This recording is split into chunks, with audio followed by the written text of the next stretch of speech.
Gati hii ni changamoto kubwa sana.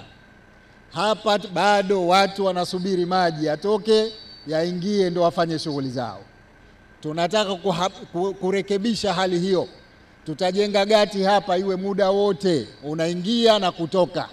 Kwa hivyo tumeshawakabidhi wakandarasi ili kusiwe tena na tatizo la kusubiri maji kwa shughuli za watu za kiuchumi, lakini hata pale ambapo watu wanahitaji kupata huduma za tiba kabla hospitali haijafunguliwa waweze kupata huduma za tiba kwa haraka. Tutajenga hospitali yenye hadhi ya hospitali ya wilaya hapa hapa Tumbatu. Mambo yote yatafanyika hapa hapa na operations zitafanyika hapa hapa.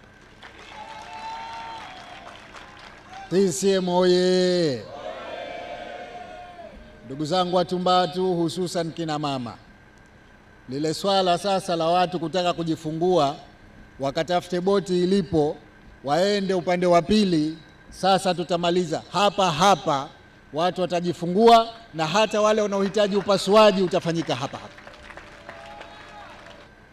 Ilikuwa kuna njia tatu za kujenga barabara, aidha tujenge za lami au tujenge za vitofali au tujenge za zege.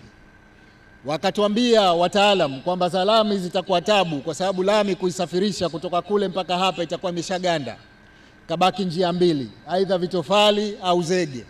Wakaanza kuweka vitofali, mkasema sisi haturidhiki na vitofali, tunataka za zege.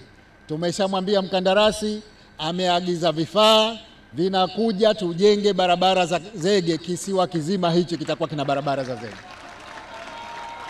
Tumbatu Tumbatu ra. Asanteni sana.